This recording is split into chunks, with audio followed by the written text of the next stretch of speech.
ఇది మొత్తం 9వ తారీఖు దగ్గర ప్రారంభమైనటువంటి నా యొక్క కార్యక్రమాలు అన్నీ కూడా వరుస క్రమంలో చేసుకుంటూ వస్తూ ఉన్నాను. మధ్యలో బ్రేక్ పడింది. 1వ బెడ్ దీంట్లో తోటకూర విత్తనాలు చేయటం జరిగింది. 2వ బెడ్ దీంట్లో కూడా తోటకూర విత్తనాలు వేయటం జరిగింది. ఈ తోటకూర పక్కన గోరుచిక్కుడు, బెడ్ల పైన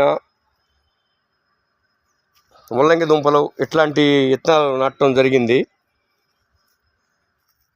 ఇది నా యొక్క కష్టంతో 2 రోజుల్లో సమర్థవంతంగా నేను 2 బెడ్లు తయారు చేయటం జరిగింది. ఇంకా ఈ 2 బెడ్లలో కూడా విత్తనాలు వేయాల్సి ఉంది. ఇది అంతకుముందు వాళ్ళు చేసిన వ్యవసాయంలో వాళ్ళు వంగ మొక్కలు ఏదో నాటి ఉన్నారో ఆ గింజలు పడి మలిసినవి, దాన్ని చెడగొట్టం ఎందుకని చెప్పి అది అట్లాగే పెట్టేసి బెడ్ చేయడం. దీంట్లో కూడా అంతర పంటలుగా మిళితమైనటువంటి అన్నీ వేయటం జరుగుతుంది. ఇప్పుడు ఈరోజు సాయంత్రం వరకు ఈ 2 బెడ్లో కూడా నేను తోటకూర అన్నీ వేయటం జరుగుద్ది. ఇది ఈరోజు నా ప్రణాళిక. ఇదంతా కష్టరకంగా కూడు పని. ఎందుకంటే రైతులందరూ ఎన్ని కష్టాలు పడుతున్నారని చెప్పి ఈరోజు ఒక వినియోగదారుడిగా నాకు అర్థమైంది.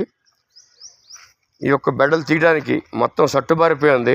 దీంట్లో ఎట్లాంటి జీవకళ ఈ భూమిలో లేదు. సేంద్రియ కర్బనం లేదు, అసలు ఏమీ లేదు. ఈ సేంద్రియ కర్బనం పెంచడానికి శాయశక్తులు నేను కృషి చేస్తున్నాను.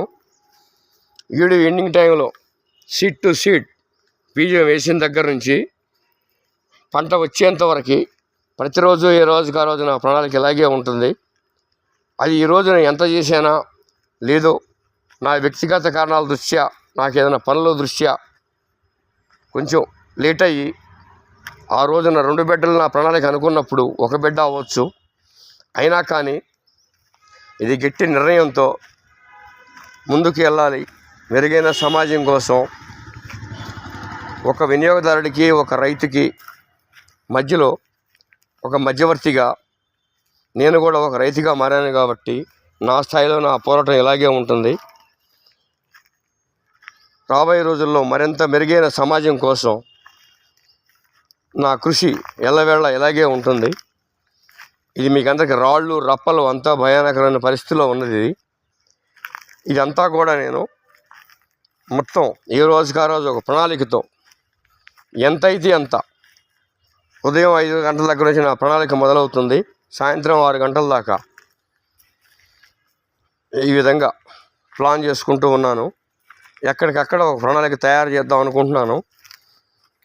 ఇది నా సొంత పరిశీలనతో ఈ మధ్యలో కొంత గుట్టబోసారు వాళ్ళు, ఇది వేస్ట్గా ఉన్నటువంటి వేస్ట్ వేశారు. ఇక్కడ కూడా ఈ గోడ పక్కన ఉన్నటువంటిది ఇదంతా కూడా ఇక్కడ కూడా నేను నా స్థాయిలో ఎట్లా చేయాలి ఏందనేది ఒక ప్రణాళికాబద్ధంగా తయారు చేయడం జరుగుతుంది. కానీ ఇది చాలా కష్టమైన పని. అట్లాగని అసాధ్యమైతే కాదు. దృఢ సంకల్పంతో ముందుకెళ్దాం అనేది అది ఈరోజు నా వీడియో సారాంశం ఇది.